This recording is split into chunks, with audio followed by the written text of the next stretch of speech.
राज्यातील टोलवाढी विरोधामध्ये पुन्हा एकदा मनसे अध्यक्ष राज ठाकरेंनी आक्रमकतेची भूमिका घेतलेली आहे। टोल वसुली बंद करा नाहीतर आम्ही टोल नाके जाळून टाकू असा थेट इशारा राज ठाकरेंनी राज्य सरकारला दिला होता। यासाठी राज ठाकरेंनी मुख्यमंत्री एकनाथ शिंदे यांची भेट देखील घेतली होती। आता मंत्री दादा भुसे यांच्यासह प्रशासकीय अधिकाऱ्यांची बैठक थेट राज ठाकरे यांच्या निवासस्थानी असलेल्या शिवतीर्थवर झाली। यात मुंबईत प्रवेश करणाऱ्या प्रत्येक टोल नाक्यावर सरकार आणि मनसेचे सीसीटीव्ही कॅमेरे लावण्यात येणार असल्याची माहिती राज ठाकरे यांनी दिली आहे। टोल नाक्यासंदर्भात करारात नमूद केलेल्या सर्व सोयी सुविधा यामध्ये स्वच्छतागृह, प्रथमोपचार केंद्र आहे त्याच्यासाठी लागणारी सेवा, एक रुग्णवाहिका, प्रकाश यंत्रणा आदी सुविधा टोल नाक्यावर करावी लागणार आहे। टोल नाक्यासंदर्भात तक्रार देण्यासाठी मंत्रालयात एक यंत्रणा तयार केली जाणार आहे अशी माहिती देखील राज ठाकरे यांनी दिली। किती गाड्यांची ये-जा होते आहे या गाड्या मोजल्या जातील, कारण दर दिवशी जर लोक समजा गाड्यांची संख्या वाढते आहे, बरोबर आहे, त्याच्यासाठी टोल पण वाढवणार आणि गाड्यांची संख्याही वाढणार, म्हणजे हे किती काळ चालू राहणार हे एकदा आपल्याला समजा नागरिक म्हणून आपल्याला कळलं पाहिजे। राज ठाकरेंनी जरी ह्या संदर्भातली माहिती देत आपली भूमिका स्पष्ट केली असली तरी देखील आता हे पाहणं महत्त्वाचं राहणार आहे की कितपत त्यांच्या ह्या गोष्टीचं पालन मनसैनिकांकडून आणि राज्य सरकारतर्फे केलं जात आहे। व्हिडिओ जर्नलिस्ट कामेश सह जुई जाधव, न्यूज स्टेट महाराष्ट्र, मुंबई। राज्यात मराठा आरक्षणाचा लढा आता तीव्र झाला आहे। त्यातच मनोज जरांगे यांनी तो लढा आणखीनच तीव्र केला आहे। त्यामुळे राज्य शासनाने मराठा समाज आणि मराठा कुणबी याच्या नोंदी शोधण्याचं काम सुरू केलं आहे। त्या मानवत तालुक्यात आत्तापर्यंत 75 वर्षाच्या रेकॉर्ड तपासणीत 2102 नोंदी मिळाल्याची माहिती पंचायत समितीच्या गट शिक्षण विभागाकडून मिळाली आहे। एकट्या मानवत तालुक्यात मागील महिनाभरात 75 वर्षातील 3,02,924 दस्त तपासणी केल्यानंतर सुमारे 2,102 नोंदी आढळून आल्या आहेत। विशेष म्हणजे नोंदीमध्ये कुणबी, मराठा कुणबी आणि कुणबी मराठा अशा तीनही प्रकारच्या नोंदी आढळून आल्या आहेत। पंचायत समितीच्या शिक्षण विभागाने तालुक्यातील जुन्या जिल्हा परिषद शाळेमधून शालेय निर्गम उतारे आणि जनरल रजिस्टर तपासणी केली आहे। याकडून तपासण्यात आलेल्या दस्तामध्ये 1948 पर्यंत निजाम राजवटीतील दस्तावेजामध्ये मराठा कुणबी व कुणबी मराठाच्या नोंदी आढळून आल्या नाहीत, पण 1967 ते आत्तापर्यंत जे दस्त तपासले गेले त्यामध्ये मात्र या कुणबी मराठा आणि मराठा कुणबीच्या नोंदी आढळून आल्या आहेत। तब्बल 2102 नोंदी आढळून आल्या आहेत। न्यूज स्टेट महाराष्ट्रासाठी कॅमेरामन बालाजी कांबळेसह डॉक्टर धनाजी चव्हाण, परभणी। रायगडात जलजीवन मिशन कामात दिरंगाई करणाऱ्या 14 ठेकेदारांना काळ्या यादीत टाकण्यात आलंय। रायगड जिल्हा परिषदेचे मुख्य कार्यकारी अधिकारी डॉक्टर भरत बाष्टेवाड यांनी ही कारवाई केली। जलजीवन मिशन अंतर्गत पाणी पुरवठा योजनेच्या कामाचे कार्यारंभ आदेश मिळूनही 1 वर्षाचा कालावधी उलटून काम न करणाऱ्या ठेकेदारांवर रायगड जिल्हा परिषद प्रशासनाने कारवाईचा बडगा उगारलाय। 14 ठेकेदारांकडून 26 योजनेची कामे काढून घेण्यात आलीत। जलजीवन मिशन अंतर्गत रायगड जिल्ह्यात गावागावात पाणी पुरवठा योजनेची कामे हाती घेण्यात आलीत।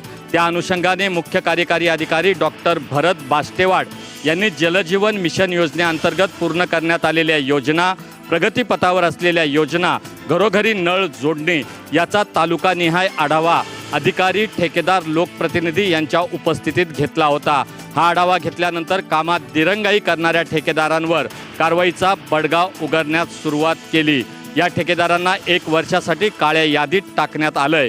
रायगड जिल्हा परिषदेचे मुख्य कार्यकारी अधिकारी डॉक्टर भरत बाष्टेवाड यांनी ही कारवाई केली। यापुढेही कामामध्ये दिरंगाई करणाऱ्या आणि योग्य पद्धतीने कामे न करणाऱ्या ठेकेदारांवर कारवाई करण्याचा इशारा डॉक्टर भरत बाष्टेवाड यांनी दिलाय। व्हिडिओ जर्नलिस्ट प्रवीण यादव सोबत धम्मशील सावंत, न्यूज स्टेट महाराष्ट्र, रायगड। राज्यात कंत्राटी पद्धतीने शासकीय पदे भरण्यात येणार आहे। ही पदं 11 महिन्यांसाठी असणार आहेत। यावरून आता शरद पवारांनी सरकारला कंत्राटी भरतीवरून निशाणा साधलाय। शासकीय भरती ही कंत्राटी पद्धतीने करण्याचा निर्णय राज्य सरकारने घेतला आहे। जे शिष्टमंडळ भेटलं त्यांनी काही मुद्दे माझ्याकडे मांडले। पोलीस दलात कंत्राटी पद्धतीने भरती करण्याचा निर्णय सरकारने घेतला। ही भरती 11 महिन्यांसाठीच असल्याने पुढे काय असा प्रश्न निर्माण होणार आहे। असा सवाल शरद पवार यांनी केलाय. कंत्राटी पद्धतीचा कार्यकाळ 11 महिन्यांचा असल्याने ज्या जबाबदाऱ्या दिल्या जातील त्या कशा पूर्ण होतील हा प्रश्नही आहेच असंही शरद पवार यांनी म्हटलेलं आहे. त्यामुळे कंत्राटी पद्धतीच्या ऐवजी कायमस्वरूपी भरती केली जावी अशी अपेक्षा शरद पवार यांनी व्यक्त केली आहे. संबंधित कर्मचाऱ्यांना कर्जाची सकाळ गरजे नियंत्रण पोलीस आणि या विषयाचं ज्ञान आणि प्रशिक्षण याची व्यवस्था करणं आवश्यक आहे. आणि अनुभव प्रशिक्षित कर्जाची कर्मचारी कर्जा सुरक्षेच्या दृष्टीनं माझ्या उद्देशिकेची याच वेळी बोलताना पवारांनी महाराष्ट्रात कायदा सुव्यवस्थेचा अत्यंत गंभीर प्रश्न निर्माण झालाय. महिला आणि मुली बेपत्ता होण्याचं प्रमाण वाढलं आहे असं म्हणत राष्ट्रवादी काँग्रेसचे नेते शरद पवार यांनी महाराष्ट्रातल्या कायदा सुव्यवस्थेविषयी चिंता व्यक्त केली. सुप्रीम कोर्टाने सुनावणीमध्ये औरंगाबाद उच्च न्यायालयाचा निकाल कायम ठेवल्याने निवृत्ती महाराज देशमुख इंदोरीकर यांच्या अडचणी वाढल्या आहेत. त्यांच्या विरोधातील खटल्याची सुनावणी झाली आहे, मात्र या सुनावणीला इंदोरीकर महाराज हजरच राहिले नाहीत.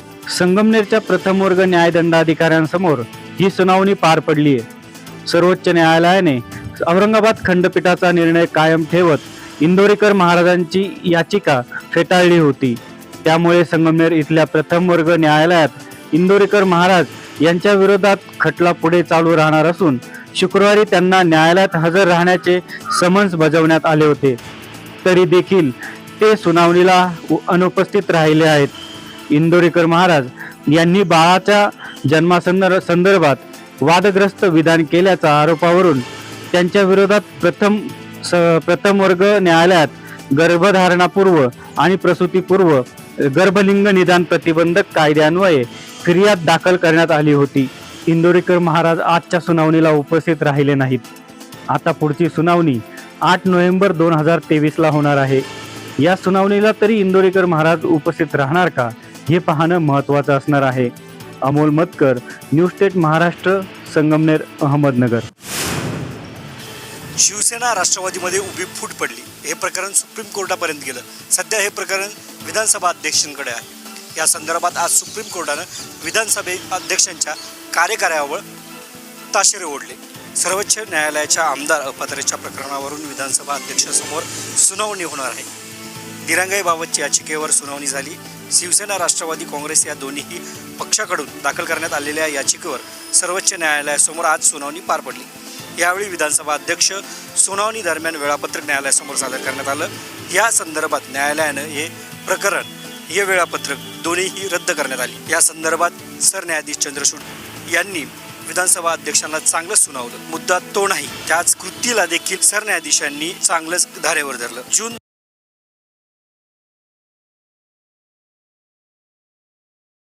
2022 पासून हे प्रकरण घडलेलं आहे आणि याचा संपूर्ण गोंधळ सध्या कामकाजात नाहीये असं कोर्टाने देखील म्हटलेलं आहे. विधानसभा अध्यक्षाने या संदर्भातली सुनावणी दररोज घ्यावी आणि या संदर्भामध्ये योग्य तो न्याय दोन्हीही बाजूला द्यावा असं म्हणणं जे आहे ते सुप्रीम कोर्टाने व्यक्त केलं. दुसरीकडे पाहायला गेलं तर विधानसभा अध्यक्षाने नोव्हेंबरनंतर ही सुनावणी घेईल असं म्हणू नये असे ताशेरे देखील सुप्रीम कोर्टाने व्यक्त केले. नेमकं या संपूर्ण प्रकरणामध्ये विधानसभा अध्यक्ष आता कशा प्रकारे सुनावणी घेतात हे देखील पाहणं महत्त्वाचं राहील. कारण स्वप्नीलसह सुमेश साळवे, न्यूज स्टेट महाराष्ट्र. शिवसेना ठाकरे गटाच्या कार्यकर्ता मेळाव्यात शिशिर धारकर यांनी भाजपचे आमदार रविशेठ पाटील, माजी आमदार धैर्यशील पाटील आणि भाजपच्या वरिष्ठ नेत्यांच्या विरोधात बेताल वक्तव्य केलं होतं. यावर भाजप कार्यकर्त्यांनी नगरपालिका चौकात शिशिर धारकर यांच्या प्रतिकात्मक पुतळ्याला जोडे मारो आंदोलन केलंय. यावेळी बोलताना माजी नगराध्यक्षा प्रीतम पाटील यांनी पेन अर्बन बँकेचा मुख्य लुटारू हा शिशिर धारकर असून यामध्ये त्याला अटकही झाली आहे असं म्हटलंय. तर हा चोर आता आपल्या नेत्यांवर आगपाखड करत असून चोराच्या उलट्या बोंबा मारत आहे. एकेकाळी यांच्या काळात नगरपालिकेच्या माध्यमातून शहर भकास झाले, मात्र यापुढे शहराचा विकास हा आम्हीच केला असून याची साक्षीदार पेनची जनता आहे असं प्रीतम पाटील यांनी म्हटलंय. त्यामुळे शिशिर धारकर यांनी यापुढे आमच्या नेत्यांवर बोलताना विचार करावा, अन्यथा त्यांना चोख प्रत्युत्तर दिले जाईल. तसेच यापुढील निवडणुकांमध्ये नगर परिषदेमध्ये केलेल्या भ्रष्टाचाराचे पुरावे जनतेसमोर मांडण्यात येतील, असंही आंदोलकांनी म्हटलं आहे. व्हिडिओ जर्नलिस्ट प्रवीण यादव सोबत धम्मशील सावंत, न्यूज स्टेट महाराष्ट्र, रायगड. हिंगणघाट नगरपालिकेचा अजब प्रकार समोर आलेला आहे. थेट अंगणवाडीच्या भिंतीला लागूनच कचरा ढोला उभारणीचे काम नगरपालिका प्रशासनाच्या माध्यमातून परवानगी देत सुरू करण्यात आले होते. मात्र यातून विद्यार्थ्यांच्या जीविताची खेळ सुरू असल्याचे दिसतंय. अंगणवाडी शिकणाऱ्या लहान बालकांच्या आरोग्यासोबत खेळण्याचा खेळ नगरपालिकेच्या माध्यमातून केला जात असल्याचं पुढे आलं आहे. राष्ट्रवादी काँग्रेस पार्टीच्या वतीने या कचरा ढोल्याला विरोध करण्यात आला. हिंगणघाट शहरातील नेहरू शाळा परिसरात असलेल्या 2 अंगणवाडी शेजारीच लेआउट टाकून कचरा ढोला बांधकाम सुरू करण्यात आलं होतं. या कचरा ढोला बांधकामाची माहिती राष्ट्रवादीचे ॲडव्होकेट सुधीर कोठारी यांना मिळताच माजी आमदार राजू तिमांडेसह त्यांनी या कामास विरोध केला. नगरपालिका मुख्याधिकाऱ्यांसोबत बोलल्यानंतर आता या कचरा ढोला बांधकामाला थांबवण्यात आले आहे. मात्र एका कंपनीच्या फायद्यासाठी म्हणून शाळकरी विद्यार्थ्यांच्या आरोग्याची खेळण्याची बाब या निमित्ताने पुढे आल्याचं दिसतंय. Chetan Waghmare, news state Maharashtra, Wardha. Sassoon हॉस्पिटलमधलं ड्रग्ज प्रकरण चांगलंच गाजत असताना पालकमंत्री अजित पवार यांनी पुण्याचे पोलीस आयुक्त रितेश कुमार आणि ससूनचे अधिष्ठाता डॉक्टर संजीव ठाकूर यांच्यासोबत बैठक घेतली. या बैठकीमध्ये झालेल्या प्रकरणाची माहिती घेत असतानाच अजित पवारांनी ससूनमधला औषध साठा आणि इतर यंत्रणांच्या बाबतही माहिती डॉक्टर संजीव ठाकूर यांच्याकडून घेतली. या बैठकीनंतर संजीव ठाकूर यांना या बैठकीबद्दल त्याचबरोबर ससून ड्रग्ज प्रकरणाबद्दल विचारलं असता डॉक्टर संजीव ठाकूर यांनी काढता पाय घेतला. डॉक्टर संजीव ठाकूर या प्रकरणाबाबत अजूनही मौन बाळगून आहेत आणि आजही माध्यमांनी डॉक्टर संजीव ठाकूर यांना प्रश्न विचारले असता त्यांनी पळ काढला. त्यामुळं डॉक्टर संजीव ठाकूर यांच्या संदर्भात अनेक सवाल निर्माण होत आहेत. व्हिडिओ जर्नलिस्ट धनंजय भगतसह अश्विनी सातवडोके, न्यूज स्टेट महाराष्ट्र, पुणे. मराठा समाजाला आरक्षण मिळावं म्हणून मनोज जरांगे पाटील यांनी जे उपोषण सुरू केलं होतं ते उपोषण मागे घेण्यासाठी सरकारने शर्तीचे प्रयत्न केले, परंतु मनोज जरांगे पाटील यांनी आपली भूमिका ठाम असल्याचं सांगितलं. सरकारने वारंवार विनंती केल्यानंतर मनोज जरांगे यांनी सरकारला 30 दिवसाची जी मुदत मागितली होती ती देण्यास तयारी दर्शवली आणि माझ्याकडनं 10 दिवस जास्तीची अशी 40 दिवसांची मुदत दिली. आता ही 40 दिवसांची मुदत संपत चाललेली आहे. या पार्श्वभूमीवर मनोज जरांगे यांनी आज पुन्हा पत्रकार परिषद घेऊन सरकारला ठणकावलेलं आहे. जर मराठा समाजाला आरक्षण मिळालं नाही तर मी माझं आंदोलन कधीही मागं घेणार नाही, असं आज जरांगे यांनी पत्रकारांना सांगितलं. त्यामुळं सरकारपुढं मोठा पेच निर्माण होणार आहे. सरकारच्या वतीने जी नेमण्यात आलेली समिती आहे ती समितीचे सुद्धा दौरे सुरू आहेत. आत्ता आंतरवली सराटी येथे सभेची जोरदार तयारी चालू आहे. धुळे सोलापूर मार्गावर जिथं आवश्यकता आहे तिथं महामार्गावर वाहतूक वळविण्यात आलेली आहे. लोक आतापासूनच सभेला यायला लागलेत आणि अनेक जण मुक्कामाच्या हिशोबानं आंतरवली सराटीमध्ये दाखल होत आहेत. आंतरवाली सराटी परिसरातील 3 ठिकाणी मोठ्या प्रमाणावर वाहनांची व्यवस्था करण्यात आलेली आहे आणि एक छोटी वाहन व्यवस्था ती काही महत्त्वाच्या लोकांना विशेषतः प्रसिद्धी माध्यमांनी काही लोकांना इथं येण्यासाठी ती पोलिसांचा सुद्धा प्रचंड मोठा बंदोबस्त आहे. वाहनांची गर्दी होऊ नये म्हणून काही ठिकाणी टोल नाक्यापासून वाहनापासून वळवण्यात आलेली आहे. व्हिडिओ जर्नलिस्ट सालशेर निकमसह संजय वरकर, न्यूज स्टेट महाराष्ट्र, आंतरवली सराटी. भारतीय जनता पक्षाच्या ओबीसी जागर यात्रेची सुरुवात सेवाग्राम येथून झाली. यानंतर या यात्रेचा समारोप आज वाशिम जिल्ह्यातील बंजारा समाजाची काशी असलेल्या पोहरादेवी येथे झाला. यावेळी भारतीय जनता पार्टीचे नेते आणि उपमुख्यमंत्री देवेंद्र फडणवीस यांनी ठाकरेंसह महाविकास आघाडीवर निशाणा साधला आहे. ओबीसी समाजाचा व्यक्ती पंतप्रधान झाला की काँग्रेसच्या पोटात दुखतं म्हणून पंतप्रधानांना नीच म्हटलं जातं, मोदका सौदागर म्हटलं जातं. अशा प्रकारे हिणवण्याचं काम केलं जात आहे असा निशाणा यावेळी बोलताना विरोधकांवर देवेंद्र फडणवीस यांनी साधला आहे. तर काँग्रेसने आजपर्यंत 250 मुख्यमंत्री दिले. 250 पैकी 17% मुख्यमंत्री ओबीसी समाजाचे आहेत.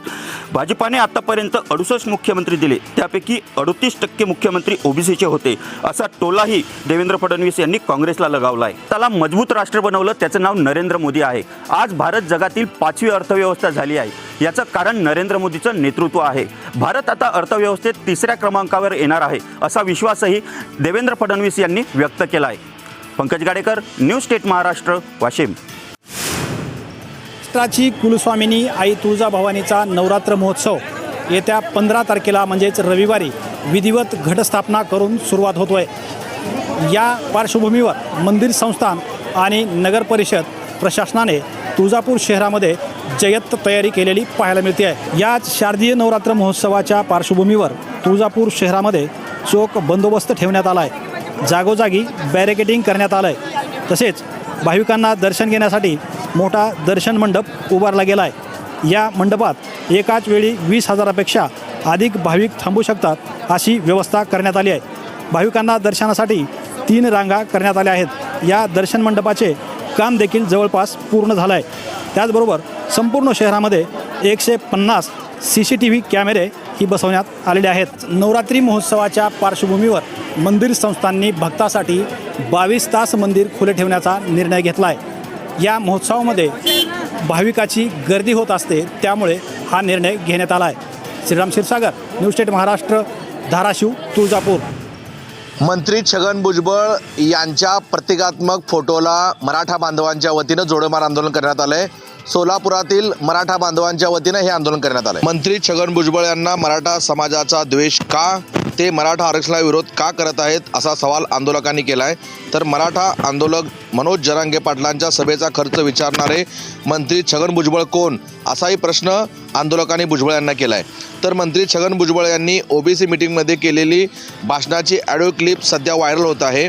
त्या ऑडिओ क्लिपच्या निषेधार्थ सोलापुरातील मराठा बांधवांनी मंत्री छगन भुजबळ यांच्या प्रतिकात्मक प्रतिमेस जोडेमार आंदोलन केलंय. मराठा आंदोलक मनोज जरांगे पाटलांचा सभेचा खर्च विचारण्यापूर्वी मंत्री छगन भुजबळ यांनी आपल्या 2,500 कोटीच्या संपत्तीचा आणि इंडोनेशियातील कोळशाच्या खाणीचा हिशोब सर्वप्रथम द्यावा, अशी मागणी मराठा आंदोलक हेमंत पिंगळे यांनी केली आहे.